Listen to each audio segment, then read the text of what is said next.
আমাদের কাছে যতটুকু খবর আছে প্রধান উপদেষ্টা এটা বলেননি। বলে যে এখানে ইলেকশনের কোনো সংলাপ হয়নি, আলোচনা হয়নি।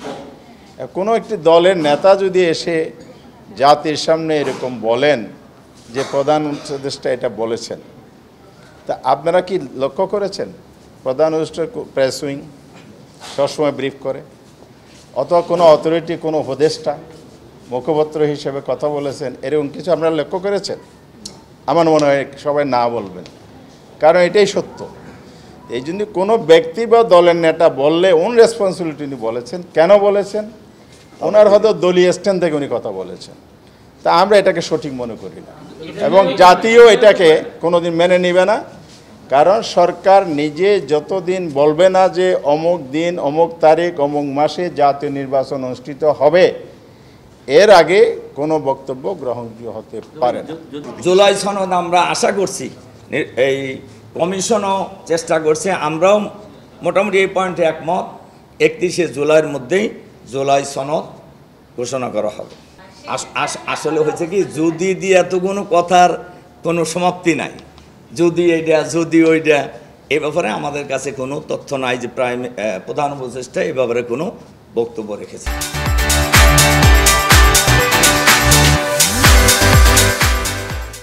যতকাল যে মিটিংটা হয়েছে, এটা পত্রিকায় আপনারাও দেখেছেন, আমরাও দেখেছি।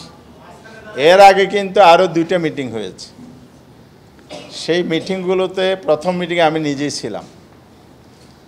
এই মিটিংটা কেন হয়েছে? এটা কোনো নির্বাচনী সংলাপ? নো। প্রধান উপদেষ্টা দেশের রাজনৈতিক পরিস্থিতি এবং মাইলস্টোন স্কুল অ্যান্ড কলেজের যে ঘটনার প্রেক্ষিতে অস্থিরতা তৈরি হয়েছে, এর পিছনে যে নানা ষড়যন্ত্র কার্য করছিল, এটাকে সামনে রেখে উনি রাজনৈতিক দলগুলোর ভূমিকা প্রত্যাশা করেছেন, সহজে প্রত্যাশা করেছেন, এর প্রেক্ষিতে মিটিং ডেকেছেন।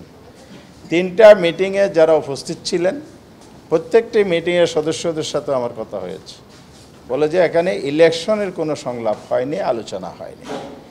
কোনো একটি দলের নেতা যদি এসে জাতির সামনে এরকম বলেন যে প্রধান উপদেষ্টা এটা বলেছেন, তা আপনারা কি লক্ষ্য করেছেন প্রধান উপদেষ্টার প্রেস উইং সবসময় ব্রিফ করে, অথবা কোনো অথরিটি কোনো উপদেষ্টা মুখপাত্র হিসেবে কথা বলেছেন, এরকম কিছু আপনারা লক্ষ্য করেছেন?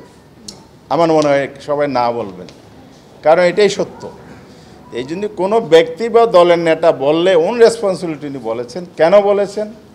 ওনার হয়তো দলীয় স্ট্যান্ড থেকে উনি কথা বলেছেন। তা আমরা এটাকে সঠিক মনে করি না, এবং জাতীয় এটাকে কোনোদিন মেনে নেবে না। কারণ সরকার নিজে যতদিন বলবে না যে অমুক দিন অমুক তারিখ অমুক মাসে জাতীয় নির্বাচন অনুষ্ঠিত হবে, এর আগে কোনো বক্তব্য গ্রহণযোগ্য হতে পারে না। সেই দায়িত্ব আমরা নেব কেন? সরকারের এই দায়িত্ব হচ্ছে তার অবস্থান পরিষ্কার করা। হয়তো অপেক্ষা করলে আপনারা পাবেন। আর সরকার কি ভাবছে না ভাবছে, এটা কি সরকার একা করতে পারে? ইলেকশন কখন হবে এটার প্রধান দায়িত্ব ইলেকশন কমিশনের। যেন আমাদের হাউসে একদিন বলেই ফেলছে ফেব্রুয়ারিতে ইলেকশন, আমরা প্রটেস্ট করেছি। আপনি কি নির্বাচন কমিশন দায়িত্ব নিয়েছেন নাকি? এই জন্য ইলেকশন ডিক্লেয়ার করবে সরকারের সাথে সমন্বয় করে নির্বাচন কমিশন। কনস্টিটিউশন এটাই বলা আছে, এর বাইরে যাওয়ার তো সুযোগ নেই। সুতরাং কোথায় কে কী বললো, এটাকে বেস করে কনফিউশন তৈরি করার কোনো সুযোগ এখানে নাই।